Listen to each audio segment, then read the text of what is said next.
রানী বিলকিস ছিল বুদ্ধিমান। তার কারণ কিছু কিছু মুফাসসিরগণ বলেছেন যে রানী বিলকিসের বাবা মানুষ থাকলেও তার মা ছিল জিনদের একজন। এজন্য রানী বিলকিস তার অবয়বের মধ্যেও কিছুটা বৈপরীত্য পাওয়া যেত এবং খুব বুদ্ধিমত্তা সম্পন্ন একজন নারী ছিল রানী বিলকিস।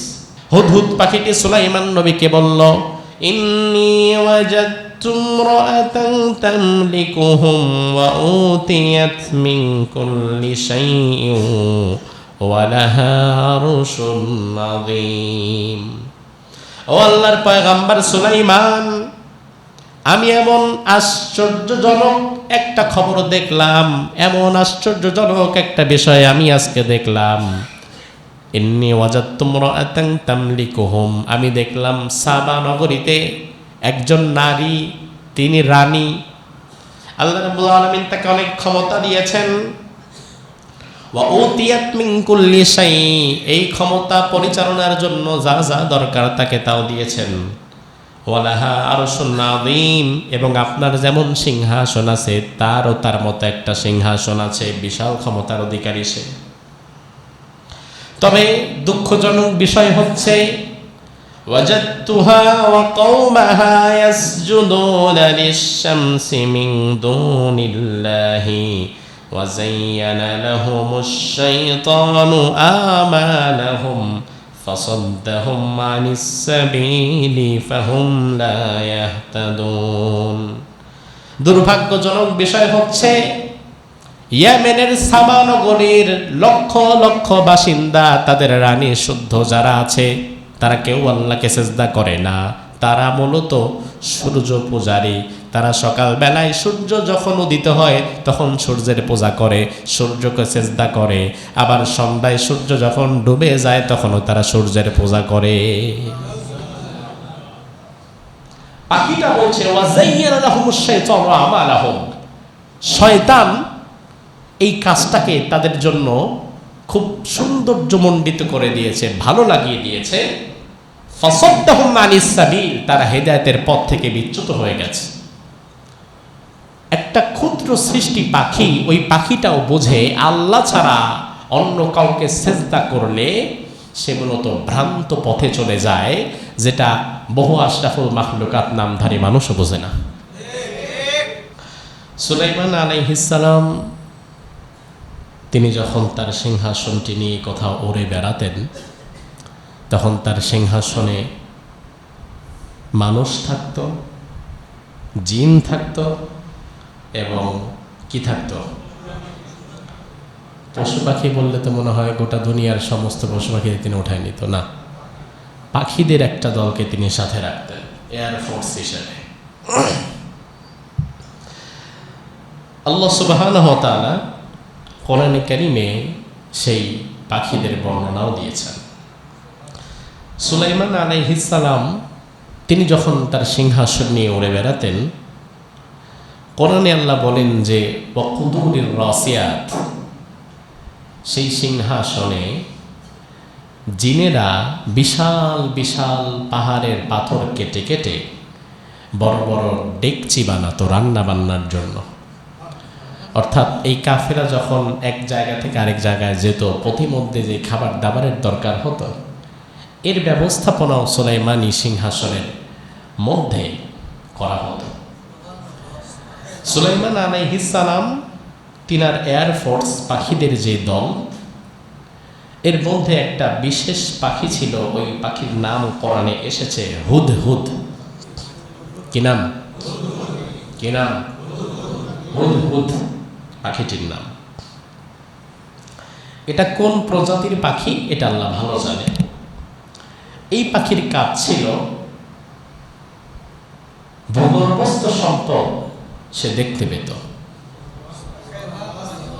অর্থাৎ মাটির নিচে কোন জায়গায় স্বর্ণের খনি আছে, কোন জায়গায় হীরার খনি আছে, কোন জায়গায় তেল আছে, গ্যাস আছে, কোন জায়গায় পানি আছে, এই সব ক্ষমতা, এগুলো দেখার ক্ষমতা আল্লাহ তাআলা ওই হুদহুদ পাখির দৃষ্টিতে দিয়েছিলেন।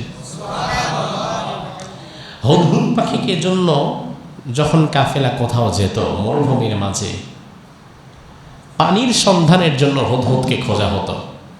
পানি লাগবে, হুদহুদ তুমি দেখো, সার্ভে করো পানি কোথায় আছে। হুদহুদ একটা টহল দিত, টহল দিয়ে ইশারা করে দিত যে এই জায়গাতে পানি আছে। হুদহুদ ঠিক যে জায়গায় বসতো, পরবর্তী ইউনিট জিনেরা এসে সে জায়গাটাকে খনন করে কুয়া সৃষ্টি করে পানির ব্যবস্থা করে দিত।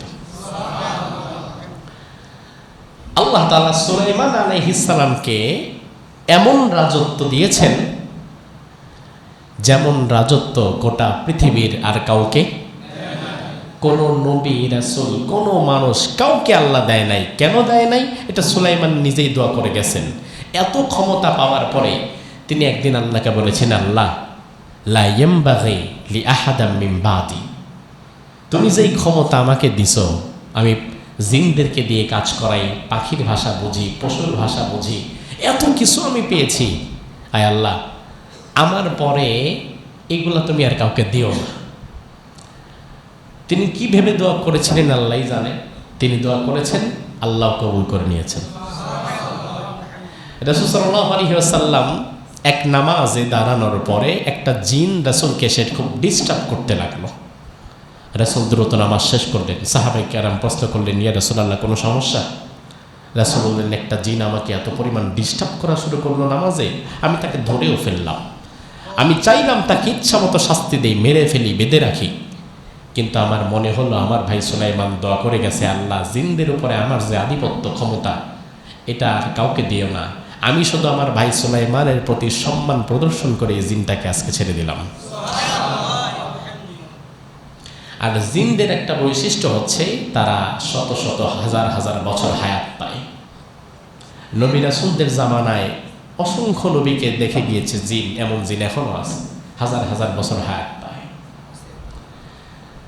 তো আল্লাহ সুবহানাহু ওয়া তাআলা সুলাইমান আলাইহিস সালাম এবং হুদহুদ পাখির সেই বর্ণনা কোরআনে কারিমে সূরাতুন নামলের 20 নম্বর আয়াতে কারিমা থেকে টানা দেওয়া শুরু করলেন।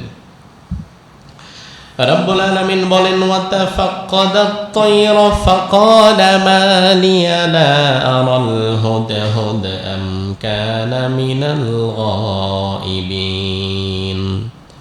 সুলাইমান আলাইহিস সালাম তিনি তার সিংহাসনটি নিয়ে কোথাও গেলেন, পথিমধ্যে তার পানির দরকার।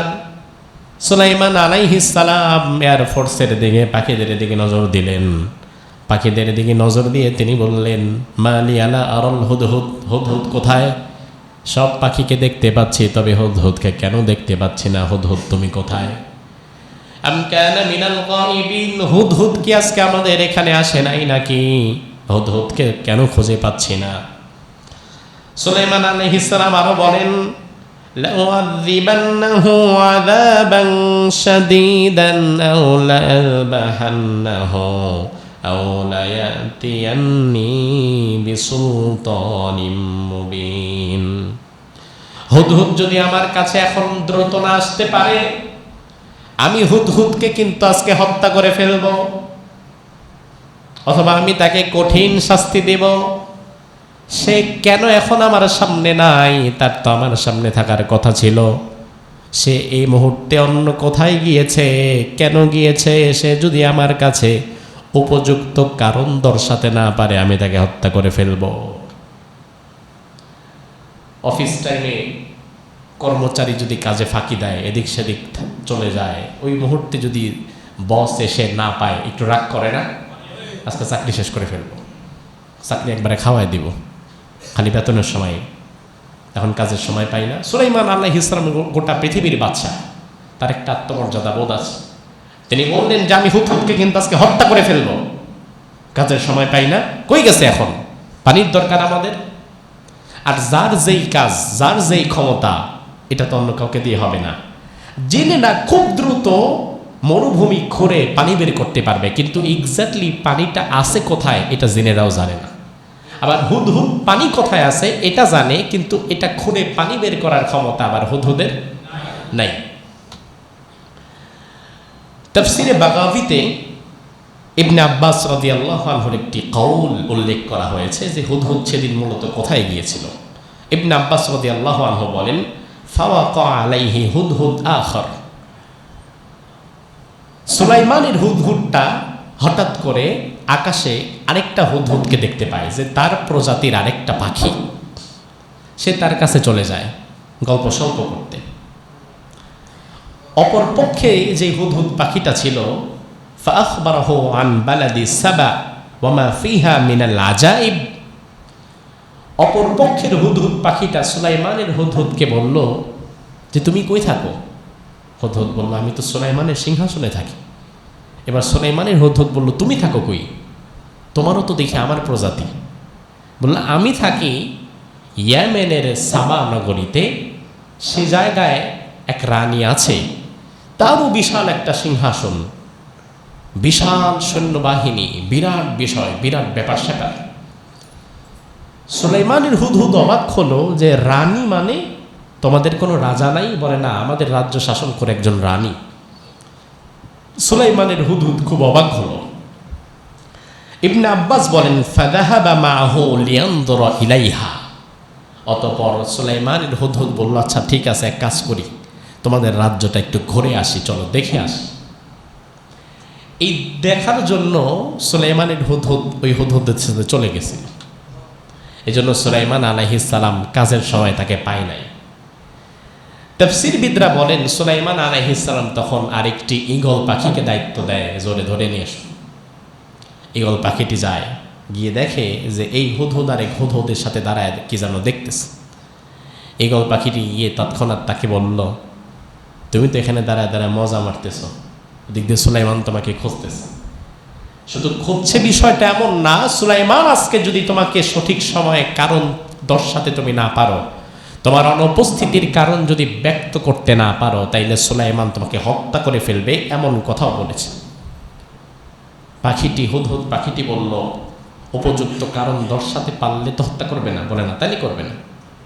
বলো তাইলে আর আমার চিন্তার কারণ নাই, কারণ আমি এমন কিছু দেখে এসেছি যেটা সুলাইমান এখনো পর্যন্ত জানে না। এবার সুলাইমানের হুদহুদ পাখি আর দেরি করল না।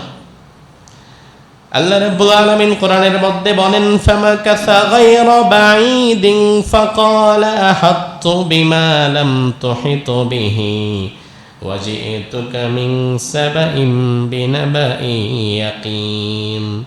সুলাইমান আলাইহিস সালামের হুদহুদ পাখিটি অনতি বিলম্বে ফিরে এলো। ফিরে এসে সুলাইমান আলাইহিস সালামকে হুদহুদ পাখিটা সাবা রাজ্যের খবর দিল। কি খবর দিল সেটাও আল্লাহ বললেন।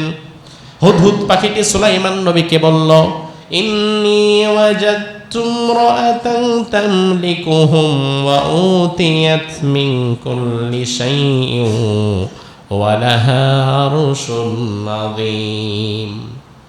ও আল্লাহর পয়গম্বর সুলাইমান, আমি এমন আশ্চর্যজনক একটা খবর দেখলাম, এমন আশ্চর্যজনক একটা বিষয় আমি আজকে দেখলাম।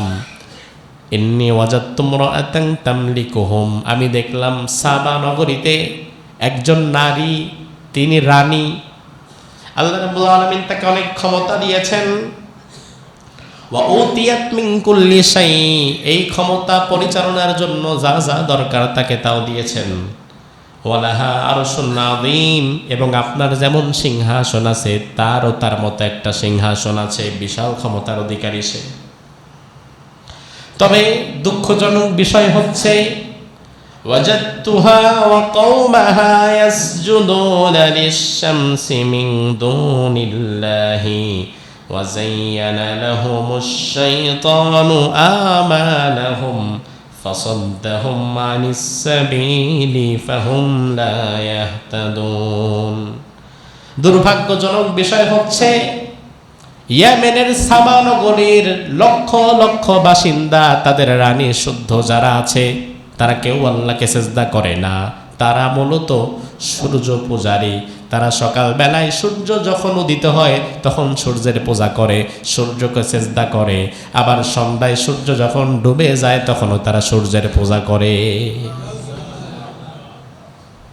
পাখিটা বলছে ওয়াজাইয়ানা লাহুমুশ শাইতানু আমালাহুম, শয়তান এই কাজটাকে তাদের জন্য খুব সৌন্দর্যমণ্ডিত করে দিয়েছে, ভালো লাগিয়ে দিয়েছে। ফাসাদ্দাহুম আনিস সাবিল, তারা হেদায়েতের পথ থেকে বিচ্যুত হয়ে গেছে। একটা ক্ষুদ্র সৃষ্টি পাখি, ওই পাখিটাও বোঝে আল্লাহ ছাড়া অন্য কাউকে সেজদা করলে সে মূলত ভ্রান্ত পথে চলে যায়, যেটা বহু আশরাফুল মাখলুকাত নামধারী মানুষও বোঝে না। পাখিটা বুঝে। সূর্য পূজারী ইয়েমেনের সাবা নগরীর ওই রানী, তাফসীরবিদরা বলেন তার নাম হচ্ছে রানী বিলকিস। কি নাম? বিলকিস। তারা ছিল মূলত সূর্য পূজারী। বর্তমান আমাদের সমাজেও কিছু মানুষ আছে, তারাও ক্ষেত্র বিশেষ মাঝে মাঝে সূর্যের পূজা করে। আপনি বলবেন হুজুর কিভাবে সূর্যের পূজা করে? এই যে পহেলা বৈশাখ গেল, পহেলা বৈশাখের দিন রমনার বটমূলে যারা জড়ো হয় সেখানে তারা মূলত পহেলা বৈশাখটা শুরুই করে সূর্যের পূজা দিয়ে। তার কারণ আপনি দেখেন পহেলা বৈশাখে, যে পহেলা বৈশাখ রিসেন্টলি গেল, পহেলা বৈশাখে যারা রমনার বটমূলে চলে যায় তারা ভোর রাত থেকে সেখানে একত্রিত হতে থাকে, সূর্য ওঠার অপেক্ষা থাকে। সূর্য উঠে গেলে এরপরে তারা তাদের কার্যক্রম, তাদের আনুষ্ঠানিকতা শুরু করে। সূর্য ওঠার পরে তারা তাদের কার্যক্রম শুরু করে। সূর্য ওঠার অপেক্ষায় তারা বসে থাকে। বৈশাখের প্রথম প্রহরে সূর্য স্নান তারা করে। অথচ আমার ভাই ইমানদার কি সূর্য ওঠার অপেক্ষায় বসে থাকে? না, বরং সূর্য ওঠার আগে আগে আমার ফজরের নামাজ শেষ করতে হবে। হয়তোবা কোনোদিন ঘুমের কারণে আমি মসজিদের ফজরের জামাত মিস করেছি, আমি বাসায় আছি, আমার ঘুম ভেঙেছে, তাড়াতাড়ি আমি ঘুরে দেখব যে সূর্য উঠতে আর কয় মিনিট বাকি আছে। যদি দেখি 2, 4, 5, 7 মিনিট বাকি আছে, দ্রুত উজু করে আমি 2 রাকাত ফরজটা অন্তত পড়ে নিব। কারণ রাসূল তো আমাকে বলে গিয়েছেন সূর্য ওঠার সময় নামাজ পড়া। ইমানদার তো সূর্য ওঠার অপেক্ষায় বসে থাকে না, বরং সূর্য উঠতে দেখলে সে তার ইবাদত ছেড়ে দেয়। এই সময় ইবাদত গ্রহণযোগ্য না। আর সেখানে যারা সূর্য ওঠার অপেক্ষায় বসে থাকে তারা মূলত সূর্যের পূজারী হয়ে যায়। এই রকমের মানুষ বর্তমান আমাদের সমাজে আছে না নাই? কত সূর্য পূজা করছেন জীবনে, তওবা করেন।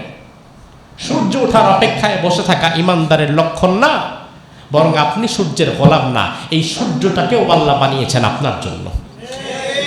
জমিনে আপনি আছেন বলে আকাশ টিকে আছে, জমিন টিকে আছে, সূর্য চন্দ্র সব টিকে আছে একজন ইমানদারের কারণে। রাসূল বলেছেন লা তাকুমুস সাআহ হাত্তা লা ইউকালা ফিল আরদি আল্লাহ আল্লাহ। একজন ইমানদার আল্লাহকে আল্লাহ বলে ডাকে বলেই আল্লাহ কিয়ামত দেয় না। তার মানে হচ্ছে ইমানদার যেদিন থাকবে না সেদিন দুনিয়াও থাকবে না, সূর্যও থাকবে না। তাইলে সূর্যের দাম বেশি না ইমানদারের দাম বেশি? ওই পাখিটা বললো যে আমি তো এমন কিছু দৃশ্য দেখে আসলাম, আমি অবাক হয়ে গেলাম, তারা সূর্যের পূজা করছে। সুলাইমান আলাইহিস সালামকে এই পাখিটা বিস্তারিত তথ্য দিল। তাফসীরবিদরা বলেন ইয়েমেনের সাবা অঞ্চলে ছিল রানী বিলকিস এবং তার প্রজাদের বসবাস। তৎকালীন সাবা নগরী ছিল ফলে ফসলে উন্নত একটি জায়গা। রানী বিলকিসের যেই সিংহাসন ছিল তার রাজদরবারে 312 জন সেনাপতি থাকত। আবার প্রত্যেক সেনাপতির আন্ডারে 10,000 করে সৈন্যবাহিনীর একটা ব্যাটালিয়ন প্রস্তুত থাকত। অর্থাৎ তারাও ছিল শক্তি ক্ষমতায় অনন্য তৎকালীন জামানায়। এই বিষয়গুলো সুলাইমান আলাইহিস সালামকে হুদহুদ পাখি খবর দিল। সুলাইমান আলাইহিস সালাম বিস্তারিত শুনে বললেন, আসলে তুমি সত্য বলছো না মিথ্যা বলছো তাকে আমাকে পরীক্ষা করা লাগবে। قال سننظر أصدقت أم كنت من الكاذبين। আমি তোমাকে হত্যা করব বলেছি, এই ডরে তুমি কি এগুলো আন্তাজি মান্তাজি বানায় সানায় যা খুশি আমার গল্প শোনাচ্ছ, নাকি সত্যই বলছো? এটা আগে আমাকে পরীক্ষা করতে হবে, যাচাই বাছাই করতে হবে। সুলাইমান আলাইহিস সালাম তিনি একটা চিঠি লিখলেন, চিঠিটি পাখির ঠোঁটে গুজে দিলেন।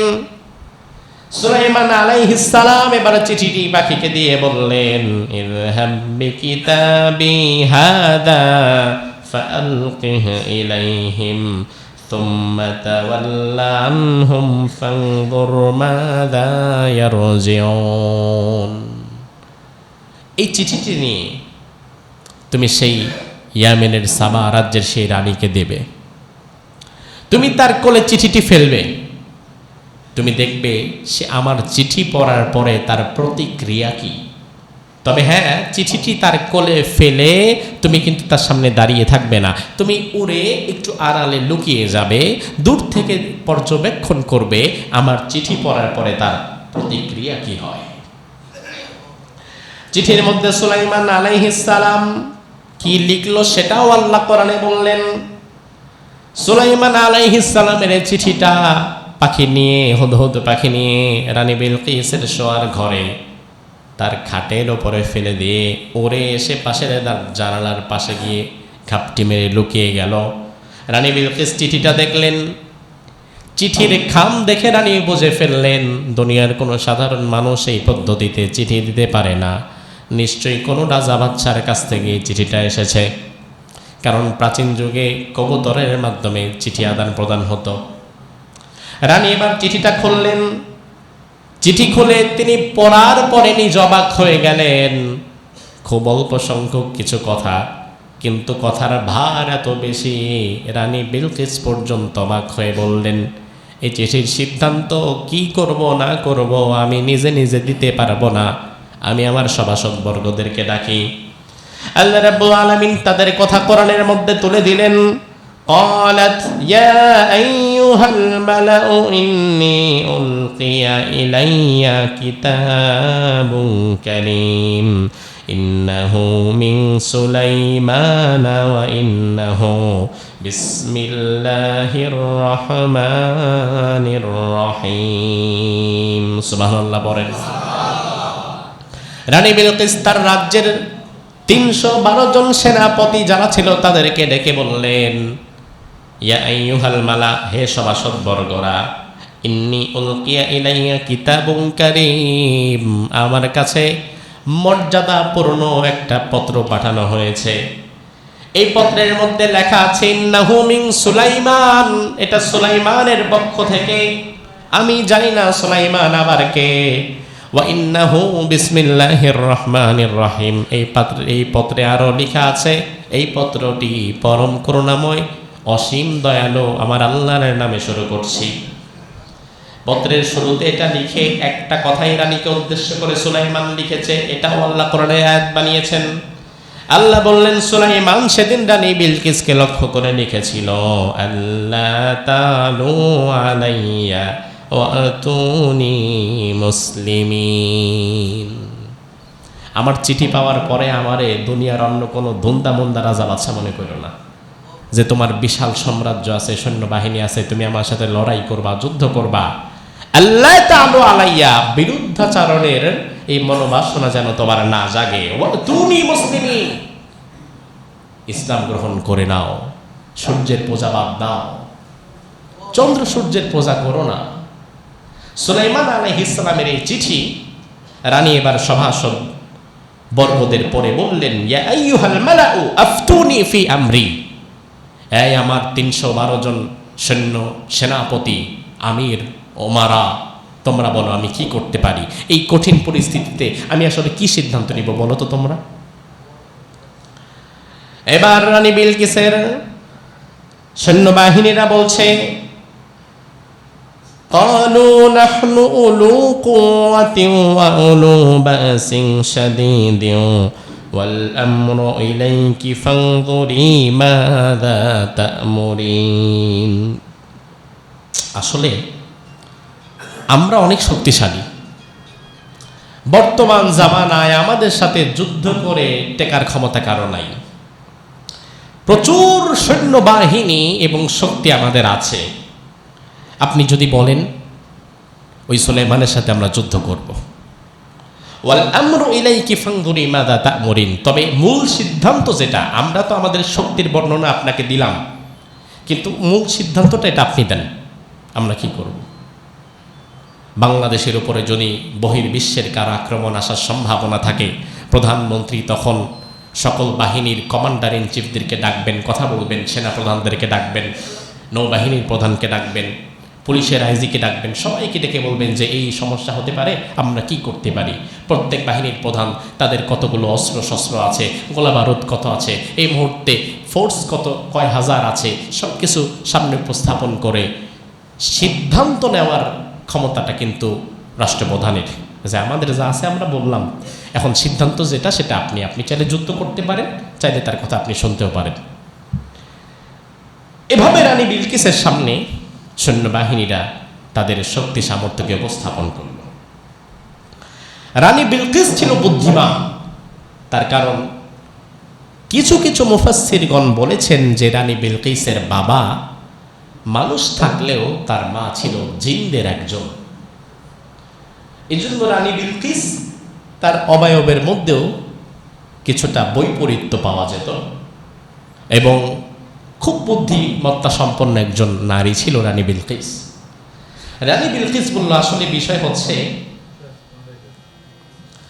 ইন্নাল মুলুকা ইযা দাখালু ক্বরিয়াতান আফসাদুহা ওয়া জাআলু আইজ্জাতা আহলিহা আযিল্লা। আমরা যদি এই মুহূর্তে তার সাথে লড়াইয়ে লিপ্ত হই, যুদ্ধে লিপ্ত হই, আর সে যদি আমাদের চাইতে বেশি শক্তি সামর্থ্যবান কেউ থাকে, তাইলে আমাদেরকে পিটায় এলাকা ছাড়া করে দিতে পারবে। এই জন্য তার শক্তি সামর্থ্য বোঝার আগ পর্যন্ত আমাদের অ্যাকশনে যাওয়া ঠিক হবে না। এই জন্য কি করা দরকার? যে সুলাইমানের চিঠি এসেছে আমাদের কাছে, ওই সুলাইমান আসলে কি চায়? সে কি দেশ দখলকারী সাম্রাজ্যবাদী কোনো শক্তি, নাকি তার ভিন্ন কোনো উদ্দেশ্য আছে? তিনি আল্লাহর পক্ষ থেকে প্রেরিত কেউ? এটা তো আসলে আগে যাচাই বাছাই করা দরকার। কিভাবে যাচাই বাছাই করব? রানী বিলকিস বলল, আমরা এক কাজ করতে পারি। সে যদি সাম্রাজ্যবাদী লোভী দেশ দখলকারী কেউ হয়, তাইলে তার লোভ তো থাকবে সম্পদের উপরে। আমরা যত সম্পদ আছে আমাদের রাজ্যের, ভালো ভালো কিছু সম্পদ, হীরা মণি মুক্তা, এগুলোকে কয়েক বস্তায় ভরে আমরা তার কাছে হাদিয়া উপঢৌকন পাঠাই। এগুলো নিয়ে যদি সে খুশি হয়, তাইলে বুঝবো মাসে মাসে তারে কিছু চান্দা টান্দা দিলেই সে খুশি থাকবে। আর এগুলা নিয়ে যদি দেখি সে খুশি না, তাইলে বোঝা লাগবে দুনিয়ার সম্পদের প্রতি তার কোনো লোভ নাই। এবার সুলাইমান আলাইহিস সালামের কাছে রানী বিলকিস তার রাজ্য থেকে যত সম্পদ ছিল, হীরামণি মুক্তা, বক্স করে পাঠিয়ে দিলেন সুলাইমান আলাইহিস সালামের জন্য। আল্লাহ রাব্বুল আলামিন কোরআনের মধ্যে বললেন, ফালাম্মা জাআ সুলাইমান ক্বালা আতুমিদ্দুনানি বিমাল ফামা আতানি আল্লাহু খায়রুম মিম্মা আতাকুম বাল আনতুম বিহাদিয়াতিহিম তাফরাহুন। সুবহানাল্লাহ বলেন। সুলাইমান আলাইহিস সালামকে যখন রানী বিলকিসের উপহার সামগ্রী তার কাছে নিয়ে আসা হলো, সুলাইমান আলাইহিস সালাম উপহার সামগ্রী দেখে বললেন, তোমরা দুনিয়ার সামান্য স্বর্ণ রূপা হীরা মণি মুক্তা আমার কাছে নিয়ে আসছ, অথচ এর চেয়ে বেশি হীরা মুক্তার স্বর্ণ আমি আমার পায়ের জুতার নিচে রাখি। কারণ সুলাইমানের যে সিংহাসন, ওই সিংহাসন কি মাটির তৈরি? সেখানে স্বর্ণ হীরার চেয়ার আছে না নাই? সুলাইমান বলল, তুমি কোন সোনা রূপা দিয়ে আমারে কিনতে চাও, যে সোনা রূপা তো আমি পায়ের নিচে রাখি। আল্লাহ রাব্বুল আলামিন আমাকে এমন ক্ষমতা দিয়েছেন, এত সম্পদ আল্লাহ আমারে দিয়েছেন, তোমাদের এই তুচ্ছ সম্পদের কাছে আমার সম্পদ অনেক দামি, এগুলো আমার কোনো দরকার নেই। যাও, কি নিয়ে আসছো আমার কাছে? এগুলা আমাকে ঘুষ দিবা, এগুলা দিয়া তোমরা আমাকে কিনে নিবা। ইরজিউ ইলাইহিম, ফিরে যাও বেদবের দল। আমি সুলাইমানের কাছে আসছো কয়েক বক্স স্বর্ণ মুদ্রা নিয়ে। ফালানাতিয়ান্নাহুম বিজুনুদিন লা কিবালা লাহুম বিহা, গিয়া তোমার রানীকে বলো, সে যদি বশ্যতা স্বীকার না করে, সে যদি ইসলাম গ্রহণ না করে, সারেন্ডার যদি না করে, সুলাইমান এমন বিধ্বংসী বাহিনী পাঠাবে যে বাহিনীকে মোকাবেলা করার মতো কোনো ক্ষমতা তোমার রানীর নাই। তার কারণ সুলাইমান আলাইহিস সালাম তিনি শুধু কয়েকটা জিন পাঠায় দেয়, তাইলেই ঠিক থাকবে তারা? না। আর গোটা পৃথিবী সুলাইমানের কথা শুনছে, পাখি শুনছে, পশু শুনছে, মানুষ শুনছে, জিন শুনছে। সুলাইমানের কি দরকার, কিসের অভাব? সুলাইমান আলাইহিস সালাম তিনি রেগে গেলেন। এবার বিলকিসের এই উপঢৌকনওয়ালা যারা, তারা আবার রানী বিলকিসের কাছে ফিরে গিয়ে বলল, এমন মানুষের কাছে আমরা গিয়েছি, আমরা গিয়ে অবাক হয়ে গিয়েছি। সে তো দুনিয়ার কোনো সাধারণ রাজা বাদশা না, 4 মাইল বিস্তৃত বিশাল একটা সিংহাসন তার। ওই সিংহাসনে লক্ষ লক্ষ চেয়ার আছে, সোনার তৈরি আছে, রূপার তৈরি, হীরা মণি মুক্তা খচিত বিশাল সিংহাসন। শুধু কি তাই নাকি, এই সিংহাসনটা দিয়ে আবার তিনি বাতাসের উপরে ভেসে বেড়ায়। এমন মানুষের সঙ্গে যুদ্ধ করতে চাওয়াটাও মূলত আমাদের জন্য বোকামি, সে সাধারণ কোনো মানুষ না। আর এই সমস্ত স্বর্ণ মণি মুক্তা তার জুতার নিচে থাকে। এখন কি করবেন আপনি ভেবে দেখেন। রানী বিলকিস এবার বললেন, তাইলে তো আর কোনো কথা নাই, সে তো দুনিয়ার সাধারণ কোনো মানুষ না। আসো আমরা এক কাজ করি, আমরা সকলে মিলে তার কাছে যাই, তার বশ্যতা স্বীকার করে আমরা ঈমান আনয়ন করি। এই ধারণা তারা সাবা রাজ্যে বসে এই পরামর্শ করছে। এই পরামর্শের খবর আবার ওয়াহির মাধ্যমে যিনি সুলাইমানকে জানিয়ে দিলেন তিনি কে? জোরে কোন? নাকি গরম লাগলে আল্লাহর নাম নেওয়া যায় না? সুলাইমানকে যিনি ওয়াহির মাধ্যমে এই খবর দিয়ে দিলেন তিনি কে? আল্লাহ। এবার সুলাইমান আলাইহিস সালাম এই খবর পেয়ে তিনি রানী বিলকিসকে একটা সারপ্রাইজ দিতে চাইলেন। তিনি তার নবুয়াতি শক্তির কিঞ্চিত রানী বিলকিসকে দেখাতে চাইলেন। সেটা কি? সুলাইমান আলাইহিস সালাম চিন্তা করলেন যে রানী বিলকিস যেহেতু এখন ইয়েমেন থেকে রওনা হয়েছে, এখানে আসতে কয়েকদিন সময় তার লাগবে।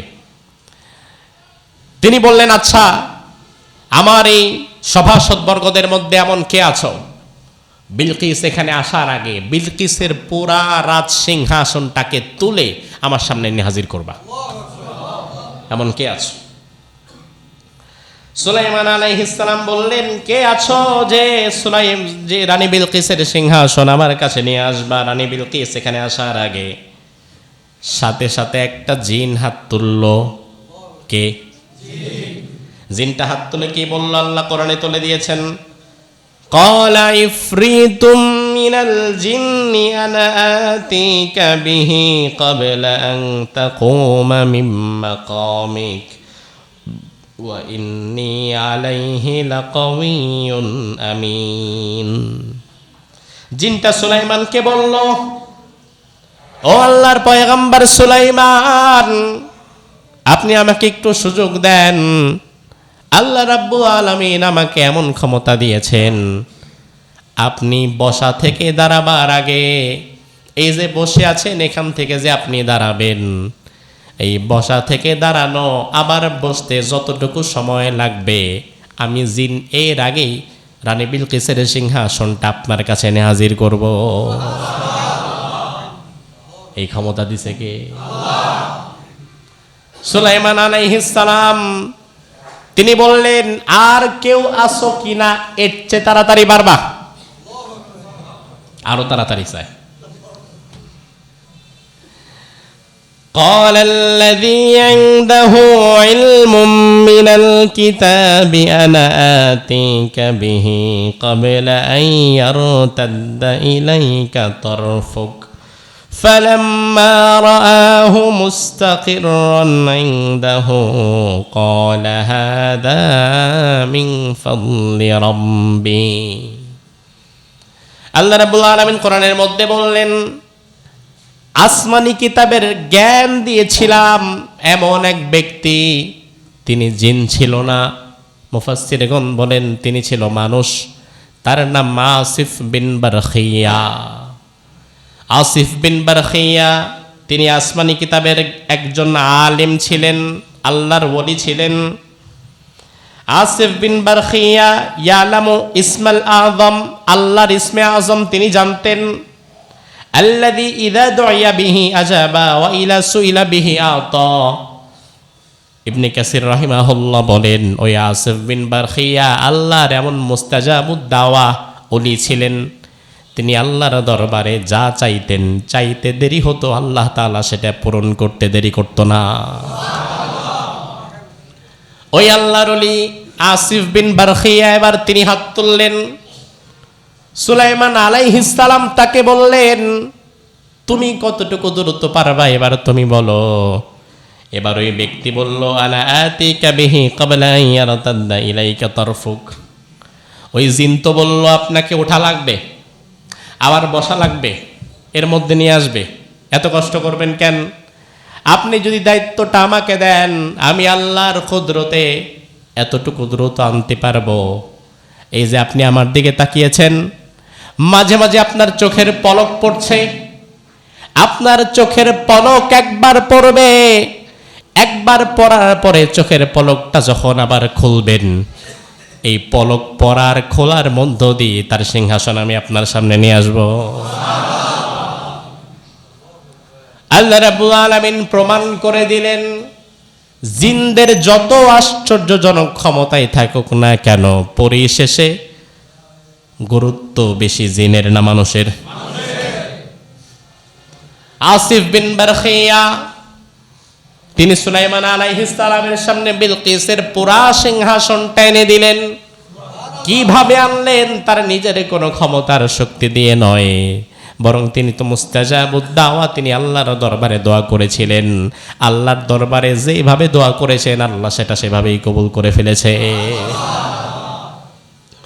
এবার আল্লাহ রাব্বুল আলামিন কোরআনের মধ্যে বললেন, সুলাইমান যখন বিলকিসের সিংহাসন তার সামনে দেখতে পেল, সুলাইমান দেখে বলল, হাযা মিন ফাদলি রাব্বি, এই বিশাল অনুগ্রহ যিনি আমার প্রতি করেছেন তিনি কে? এবার রানী বিলকিস সুলাইমানের সিংহাসনে সুলাইমান আলাইহিস সালামের দরবারে এসেছে। আসার আগে সুলাইমান আলাইহিস সালাম তিনি জিনদেরকে বললেন, নাক্কিরু লাহা আনসাহা, বিলকিসের সিংহাসনটা একটু উল্টাপাল্টা করে দাও, দরজা জানালা কিছু কমায়া দাও, ঘর একটা এদিক থেকে ওদিকে নিয়ে যাও, বসার জায়গাটা ডান থেকে বামে নিয়ে যাও, ওলট পালট করে দাও। আমি দেখতে চাই সে এসে কি তার সিংহাসনটা চিনতে পারে কিনা, একটু ওলট পালট করায় দেই। রানী বিলকিস যখন আসলো, সুলাইমান আলাইহিস সালাম বললেন, আহা কাদার শুক, এটা কি তোমার সিংহাসন নাকি? বিলকিস দেখে অবাক হয়ে বলল, ক্বালাত কান্নাহু, এটা তো আমারটার মতোই লাগে। আসলে আমরা আগেই জেনেছি আল্লাহ রাব্বুল আলামিন আপনাকে এমন ক্ষমতা, এমন শক্তি দিয়েছেন, এই জন্য আজকে আমরা আপনার বিরোধিতা করার জন্য নয়, আমরা মূলত আজকে ঈমান এনে আপনার বশ্যতা স্বীকার করার জন্য এসেছি। তাফসীর ইবনে কাসির প্রণেতা বলেন, ইমাম সুয়ুতী রাহিমাহুল্লাহ একই কথা বলেছেন। সুম্মা তাজাওয়াজাহা সুলাইমান আলাইহিস সালাম, বিলকিস অতঃপর ঈমান আনে, ইসলাম গ্রহণ করে এবং বিলকিসকে সুলাইমান আলাইহিস সালাম বিবাহ করেছিলেন। তবে বিবাহের বর্ণনাটা এটা কোরআনেও নাই, হাদিসেও নাই, এটা মূলত মুফাসসিরদের অভিমত। আর মুফাসসিরদের এমন কোন অভিমত যেটা কোরআনেও নাই, হাদিসেও নাই, সেটা অনুমান নির্ভর, সেটা সত্য হতেও পারে আবার নাও হতে পারে, কিন্তু কোরআনে যতটুকু আছে ততটুকু মিথ্যা হওয়ার কোনো সুযোগ নাই। ইতিহাস নির্ভর আলোচনা করতে গেলে কোনটা কোরআন, কোনটা হাদিস আর কোনটা মুফাসসিরদের অভিমত, এগুলো আলাদা করে বলে দেওয়া লাগে, নাইলে মানুষ ফাইন্ড আউট করতে পারবে না। আমার ভাইরা, সুলাইমান আলাইহিস সালাম জীবনের শেষ প্রান্তে চিন্তা করলেন তিনি বাইতুল মাকদাসটাকে পুনর্নির্মাণ করবেন, ফিলিস্তিনের মসজিদুল আকসাকে তিনি পুনর্নির্মাণ করবেন, সৌন্দর্যমণ্ডিত করবেন। ফিলিস্তিনের মসজিদুল আকসা অনেক পুরনো মসজিদ। সুলাইমান আলাইহিস সালাম চিন্তা করলেন, যেহেতু জিনেরা আমার কথা শুনে, জিনদের দ্বারা আমি কিছু কাজ করাই, সৌন্দর্য বর্ধনের কিছু কাজ করাই। সুলাইমান আলাইহিস সালাম তিনি জিনদেরকে আদেশ করলেন। আল্লাহ রাব্বুল আলামিন কোরআনের মধ্যে বললেন, يعملون له ما يشاء من محاريب وتماثيل كالجواب وقدور الراسيات সুলাইমান আলাইহিস সালাম তিনার কাছে এমন ভয়ঙ্কর ক্ষমতা সম্পন্ন কিছু জিন ছিল যারা সুলাইমানের কথা অনুযায়ী বিশাল বিশাল পাহাড় কেটে কেটে পাথর খণ্ড এনে তারা বিল্ডিং বানাতো, অট্টালিকা বানাতো, প্রাসাদ বানাতো। আল্লাহর কাতের মধ্যে বলেন ওয়াশায়াতিনা কুল্লা বান্নাইন ওয়া গাওয়াস, আমি আল্লাহ রাব্বুল আলামিন সুলাইমানকে অবাধ্য শয়তান জিনদের একটা দল দিয়েছিলাম। জিনদের মধ্যে সবাই ভালো না, কিছু দুষ্ট জিনও আছে না নাই? অনেক সময় দেখবেন মানুষের ক্ষতি করে, অনেক বড় বড় ক্ষতি করে মানুষের জিনেরা। মানুষের ক্ষতি করে যেই জিনেরা, তারা কোনোদিন ভালো জিন হতে পারে না, তারা মূলত দুষ্ট জিন। কি জিন? আল্লাহ রাব্বুল আলামিন শয়তান দুষ্ট জিনদের একটা দলকে সুলাইমানের বাধ্য করে দিয়েছিলেন। ওই শয়তান দুষ্ট জিনেরা সুলাইমানের হুকুম ছাড়া চলতে ফিরতে পারতো না, সুলাইমান তাদেরকে বেঁধে রাখতেন। আল্লাহ বললেন শয়তান জিনদের মধ্যে একদল জিন ছিল গাওয়াস, তারা ছিল ডুবুরি, হাজার হাজার ফিট সাগরের তলায় গিয়ে সুন্দর চাকচিক্যময় হীরামণি মুক্তা পাথর তারা তুলে আনতো, তুলে এনে বাইতুল মুকদ্দাস নির্মাণের জন্য তারা কাজ করত। ইচ্ছায় করত না, সুলাইমানের ডরে করত। এটা বাইতুল মুকদ্দাস নির্মাণ করা সুলাইমানের পক্ষ থেকে জিনদের জন্য এটা ছিল একটা শাস্তি।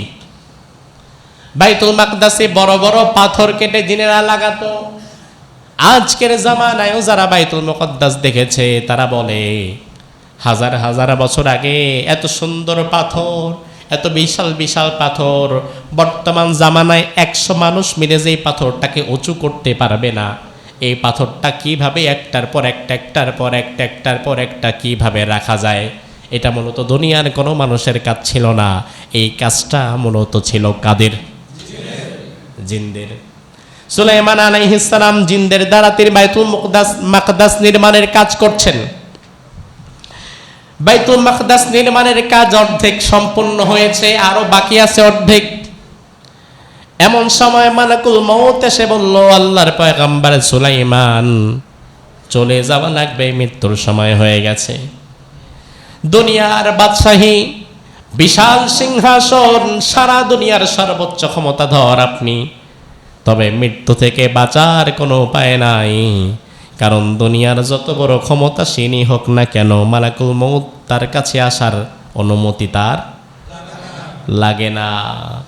ফাইদা জা আজালুহুম ফালা ইস্তাখিরুনা সাআতাও ওয়ালা ইস্তাকদিমুন, মৃত্যু যখন আসে পিছায়ও না, গায়ও না, যখন আসার কথা তখনই আসে। সুলাইমান আলাইহিস সালাম বললেন মৃত্যু থেকে আমি বাঁচতে পারবো না, তবে এই মুহূর্তে আমার যদি মৃত্যু হয়ে যায়, জিনেরা যদি টের পায় সুলাইমান মরে গেছে, তাইলে আর তারা কাজ করবে না, ফাঁকি দিয়ে পালিয়ে যাবে, চলে যাবে।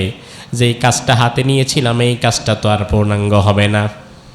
আল্লাহর দরবারে সুলাইমান নবী দোয়া করে বললেন আল্লাহ, আমি মরে যাব, চলে যাব, বিদায় নিয়ে যাব, তাতে আমার কোনো আফসোস নাই, তবে আমার একটা আরজি তোমার দরবারে, আমি জিনদের সামনে এত দ্রুত মৃত প্রমাণ হতে চাই না। আমি লাঠিতে ভর দিয়ে দাঁড়িয়ে রইলাম, মালাকুল মউত আমার রূহ বের করে নিয়ে যাক, তবে আমার লাশটা যেন দাঁড়িয়ে থাকে, লাঠির ব্যালেন্স যেন ঠিক থাকে, এটা যেন চিৎকার না হয়, আমার চোখ দুইটাও যেন বন্ধ না হয়, যেন দেখলে মনে হবে সুলাইমান জিন্দা, সুলাইমান দাঁড়িয়ে আছে, আর আমাকে দেখে দেখে জিনেরা বাকি কাজটা করে ফেলবে। এই আরজি তিনি আল্লাহর দরবারে পেশ করলেন। আল্লাহ রাব্বুল আলামিন কবুল করে ফেললেন।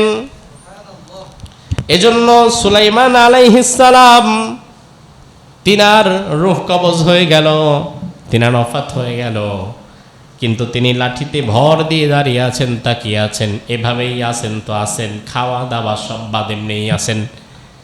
জিনেরা চিন্তা করতেছেন সুলাইমান যেমনে তাকায় আছে, ফাঁকি দেওয়ার কোনো সুযোগ নাই, তাড়াতাড়ি এই মসজিদটা নির্মাণ করি। এটা জিনদের জন্য একটা শাস্তি ছিল। এভাবে করে মুফাসসিরগণ বলেন সুলাইমানের মৃত্যুর পরে আরো 1 বছর পর্যন্ত কাজ চলেছে। আর 1 বছর সুলাইমান লাঠি নিয়ে দাঁড়িয়েছিল। কিন্তু সুলাইমান ছিল কি, তার বডিটাই ছিল, রুহুটা ছিল না। কিন্তু জিনেরা যদি গায়েব জানতো তাইলে জিনেরা কোনোদিন কাজ করতো না। আল্লাহ কোরআনের মধ্যে বললেন ফালাম্মা কাযাইনা আলাইহিল মাউতা মা দাল্লাহুম আলা মাউতিহি ইল্লা দাব্বাতুল আরদি তাকুলু মিন সাআতা। 1 বছর সময় পরিমাণ লাঠিটাকে কাঠ পোকা খেতে খেতে খেতে খেতে উলু পোকা খেতে খেতে যখন দুর্বল করে ফেললো, এদিক দিয়ে মোটামুটি কাজ যখন সম্পূর্ণ হয়ে গেছে, জিনেরা যখন চিন্তা করলো কাজ যেহেতু সম্পন্ন হয়ে গেছে, আমরা সকলে আজকে মালিকের কাছ থেকে ছুটি নেই, যে একটু বিশ্রাম দেন, আর কত কাজ করাবেন। ছুটি নেওয়ার জন্য জিনেরা সুলাইমানের সিংহাসনের সামনে যখন এসে দাঁড়িয়েছে, আল্লাহ রাব্বুল আলামিন বললেন তাকুলু মিন সাআতা। এদিক দিয়ে পোকা লাঠি খেতে খেতে লাঠির তলা ক্ষয় করে ফেলেছে। হঠাৎ করে লাঠিটা মস্কে গিয়েছে, সুলাইমানও ঠাস করে পড়ে গেছে। অতঃপর জিনেরা এই লাঠিটা যাচাই বাছাই করে পরীক্ষা নিরীক্ষা করে বের করলো এটা 1 দিনের কাজ না, মিনিমাম 1 বছরের কাজ। 1 বছর পরিমাণ পোকা লাঠি খাইতে খাইতে পর্যন্ত আনছে। আল্লাহ কোরআনের মধ্যে বললেন ফালাম্মা খাররা তাবায়্যানাতিল জিন্নু আল্লাউ কানু ইয়ালামুনাল গায়বা মা লাবিথু ফিল আযাবিল মুহিন। জিনেরা চিন্তা করলো আহারে, আমরা যদি গায়েব জানতাম তাইলে সুলাইমান যেদিন মরে গেছে এটা আমরা জেনে ফেলতাম, আর এত কষ্টের কাজ আমরা করতাম না। এখন জানি নাই, কপাল খারাপ, করতে হয়েছে। এভাবে করে সুলাইমান আলাইহিস সালাম তিনি বিদায় গ্রহণ করলেন। তাফসীর ইবনে কাসির প্রণেতা বলেন ওয়া কানা উমরা সুলাইমান ইয়াওমা মাতা 52 সানা। সুলাইমান যখন ইন্তেকাল করেন তখন সুলাইমান আলাইহিস সালামের বয়স ছিল 52 বছর। কত বছর? কত বছর? সুলাইমান আলাইহিস সালাম মূলত রাজত্ব পরিচালনা করেছিলেন বনি ইসরাঈলের উপরে 40 বছর। কত বছর? গত পর্বের আলোচনা যারা শুনেছেন তাদের তো মনে থাকার কথা, সুলাইমান আলাইহিস সালাম রাজত্ব লাভ করেন কত বছর বয়সে? 12 বছর বয়সে। দাউদ আলাইহিস সালাম মৃত্যুর পরে সুলাইমান আলাইহিস সালাম বনি ইসরাঈলের রাজত্ব লাভ করেন। বনি ইসরাঈল সুলাইমান আলাইহিস সালামের এই 40 বছর সুন্দরভাবে ছিল। বনি ইসরাঈল গোটা বিশ্বের মধ্যে সব দিক থেকে সম্মানের সাথে ছিল। সুলাইমান আলাইহিস সালাম যখন ইন্তেকাল করেন, সুলাইমান আলাইহিস সালাম যেহেতু বনি ইসরাঈলের নবী, কাদের নবী? কথা বলেন। বনি ইসরাঈলের নবী। এই বনি ইসরাঈল এমন এক জাতি, পৃথিবীর ইতিহাসে তারা কখনো ক্ষমতার চূড়ায় গিয়েছে, আবার কখনো লাঞ্ছিত অপমানিত হয়ে ইতিহাসের নিম্ন স্তরে এসে পৌঁছেছে। কারণ এই জাতির মধ্যে আল্লাহ তাআলা অসংখ্য নবী রাসূল দিয়েছেন। সুলাইমান আলাইহিস সালামের মৃত্যুর পরে বনি ইসরাঈলেরা তারা আবার দ্বিধা বিভক্তি হয়ে গেল। বিভিন্ন মতভেদকে কেন্দ্র করে করে সুলাইমানের মৃত্যুর পরে বনি ইসরাঈল 2টি দলে বিভক্ত হয়ে গেছে। এক দল আরেক দলকে দেখতে পারে না, একে অপরের বিরুদ্ধাচারণ করে, একে অপরের রক্ত ঝরায়। আল্লাহ সুবহানাহু ওয়া তাআলার একটা নিজাম হচ্ছে, কোন জাতি যখন নিজেরা দ্বিধা বিভক্ত হয়ে যায় তখন আল্লাহ সুবহানাহু ওয়া তাআলা শাস্তি স্বরূপ ওই জাতির মাথার উপরে একটা জালিম স্বৈর শাসককে বসিয়ে দেয়। দাউদ আলাইহিস সালামের জীবনে আপনারা যারা শুনেছেন তাদের তো মনে থাকার কথা যে দাউদ আলাইহিস সালামের সূচনা লগ্নেও বনি ইসরাঈল একটা জালিম রাজার আন্ডারে ছিল। পরে দাউদ আলাইহিস সালাম জিহাদ করে আবার ওই জাতিকে উঠিয়েছিলেন। দাউদ আলাইহিস সালামের জামানা, সুলাইমান আলাইহিস সালামের জামানা, তারা আবার সুন্দরভাবে ছিল। সুলাইমান আলাইহিস সালামের ইন্তেকালের পরে বনি ইসরাইল যখন আবার দ্বিধা বিভক্ত হয়ে গেল, তারা যখন দুইটা ধারায় লিপ্ত হয়ে গেল, দুটি দল তারা নিজেরা তৈরি করে ফেললো, এক দল যখন আরেক দলের রক্ত ঝরাতে ব্যস্ত হয়ে গেল, তখন আবার আল্লাহ তাআলা তাদের উপরে আরেকজন জালিমকে চাপিয়ে দিলেন শাস্তি স্বরূপ। ওই জালিমের নাম ছিল বুখতে নাসর। কি নাম? বুখতে নাসর, নেবুজাত নিজার, এই জালিমের নাম। বেবিলনীয় এক সম্রাট বুখতে নাসর রক্ত পিপাসু এক হায়না, সে আবার বনি ইসরাইলের উপরে আক্রমণ করে বসলো। আক্রমণ করলো কখন? দ্বিধা বিভক্ত এই জাতিকে পেল যখন। তার কারণ কোন জাতি যতদিন পর্যন্ত একত্রিত হয়ে থাকে ওই জাতির উপরে কেউ আক্রমণ করার সাহস পায় না। আর যখন তারা নিজেরা নিজেরা বিভিন্ন দলে উপদলে বিভক্ত হয়ে যায়, তখন তার উপরে পার্শ্ববর্তী রাষ্ট্রের লালসার চোখ পড়ে যায়। বুখতে নাসর নেবুজাত নিজার বনি ইসরাইলের উপর আক্রমণ করে বসলো। শুধু তাই নয়, মসজিদে আকসা বাইতুল মুকাদ্দাস সুলাইমান যেটাকে পুনর্নির্মাণ করে গিয়েছিল, এটাকে ভেঙে টুকরা টুকরা করে ফেলল। ৭০,০০০ বনি ইসরাইলকে ধরে হত্যা করে ফেলল। আল্লাহ তাআলা কোরআনের মধ্যে বললেন ফাজাসু খিলালাদ দিয়ার। শুধু তাই নয়, এই নেবুজাত নিজার বুখতে নাসর সেবার এসে বনি ইসরাইলদেরকে ঘর থেকে বের করে করে, যুদ্ধের ময়দানে যাওয়া লাগবে না, ঘর থেকে টেনে বের করে করে করে করে এরপরে মারা হলো। এমন গুরুতর কঠিন পরিস্থিতির সামনে আবার বনি ইসরাইল দাঁড়িয়ে গেল। আজ বনি ইসরাইলের ভাইরাস যেন এই জাতির মধ্যেও ঢুকে গেছে। আজ এই জাতীয় এমন হয়ে গিয়েছে, যখন কোনো জালিম আমাদের মাথায় বসেছিল, তখন কাঁধে কাঁধ মিলিয়ে আন্দোলন সংগ্রাম করেছিল যারা, এখন ওই জালিম বিদায় হয়ে যাওয়ার পরে ওই দুর্দিনের সাথীরা এখন একে অপরের বিরুদ্ধে অস্ত্র ধারণ করে ফেলছে। একে অপরকে গুপ্ত আর খাম্বা ট্যাগিং দিয়ে একে অপরের বিরুদ্ধে অস্ত্র ধরছে, একে অপরের রক্ত ঝরাচ্ছে। আসলে আমার ভাই, ইতিহাস থেকে আপনাকে শিক্ষা নেওয়া লাগবে। আল্লাহ তাআলা কোরআনে বনি ইসরাইল সম্পর্কে আমাদেরকে এত বেশি কেন জানিয়েছেন? কেন আল্লাহ তাআলা কোরআনে সূরা বনি ইসরাইল নামে আলাদা একটা সূরা দিলেন? কেন আল্লাহ তাআলা বনি ইসরাইলদের সব নবীদের ইতিহাস কোরআনের মধ্যে ঢুকিয়ে দিলেন? তার কারণ আল্লাহ তাআলা নিছক ইতিহাস শুনিয়ে আমাদের কান সুখ দিতে চান না, বরং আল্লাহ তাআলা ইতিহাসের প্রত্যেক জায়গা থেকে আমাদেরকে শিক্ষা দিতে চান। এই শিক্ষা নেওয়া লাগবে আপনার। আজ প্রাচ্যের অক্সফোর্ড, ঢাকা ইউনিভার্সিটির রক্তাক্ত একদল অনেক দলের বিরুদ্ধে অস্ত্র ধারণ করেছে, অথচ আমরা তো চাই ঢাকা বিশ্ববিদ্যালয়ে যারা চান্স পেয়েছে, আমরা তো বিশ্বাস করি ডেফিনেটলি তারা মেধাবী, মেধার স্বাক্ষর রেখে ওই জায়গায় গিয়েছে। আমরা ঢাকা বিশ্ববিদ্যালয়ের ছাত্রদের হাতে শটগান, রান্দার, চাপাতি দেখতে চাই না। আমরা ঢাকা বিশ্ববিদ্যালয়ের ছাত্রদের হাতে বই, খাতা আর আল্লাহর কোরআন দেখতে চাই। সেই জায়গায় যখন আমরা দেখি তারা চাপাতি আর রান্দা নিয়ে একে অপরকে আক্রমণ করছে, তখন আসলে লজ্জিত অনুতপ্ত হওয়া ছাড়া আমাদের আর কিছুই বলার নাই। আসলে আমার ভাই, ইতিহাস থেকে শিক্ষা নেওয়া লাগবে। আজ আমরা নিজেরা যদি এভাবে দ্বিধা বিভক্ত করি, আজ যদি নিজেরা এভাবে এক দল আরেক দল থেকে বিচ্ছিন্ন হয়ে একে অপরকে একটা ট্যাগ দিয়ে সরে যাই, একে অপরকে গুপ্ত আর খাম্বা ট্যাগ দিয়ে যদি আমরা আক্রমণ করি, তাহলে সবচেয়ে বেশি খুশি হবে পতিত স্বৈরাচার। এবং এমনও হতে পারে এই জাতির এই দ্বিধা বিভক্তির সুযোগে হয়তো আল্লাহ তাআলা ওই স্বৈরাচারকে আবারও আমাদের মাথায় চাপিয়ে দিবেন। কোরআনের বর্ণনা অনুযায়ী ফাজাসু খিলালাদ দিয়ার, ঘরের দরজা খুলে বের করে আবার মারা হবে। বনি ইসরাইলের কপালে তাই হলো। সুলাইমানি কিংডম যখন শেষ হলো, সুলাইমানের রাজত্বের পরে বনি ইসরাইলের উপরে নেবুজাত নিজার আসলো, বুখতে নাসর আসলো, তাদেরকে ঘর থেকে বের করে করে মারা হলো, ৭০,০০০কে জবাই করে ফেলা হলো। আল্লাহ তাআলা ইতিহাস কোরআনে আমাদেরকে কেন শোনাচ্ছেন? যেখান থেকে শিক্ষা নাও, এখান থেকে শিক্ষা নিয়ে একতাবদ্ধ হয়ে থাকো। আজ সরকারি দল, বিরোধী দল দেশের এই কণ্টকাকীর্ণ মুহূর্তে দ্বিধা বিভক্তি না হয়ে ঐক্যবদ্ধ হয়ে যদি দেশ চালায়, তাহলে আমরা বিশ্বাস করি দ্বিধা বিভক্তি হওয়ার মাঝে কোনো কল্যাণ নাই। একতাবদ্ধ হয়ে দেশ চালানোর মাঝে কল্যাণ আছে না নাই?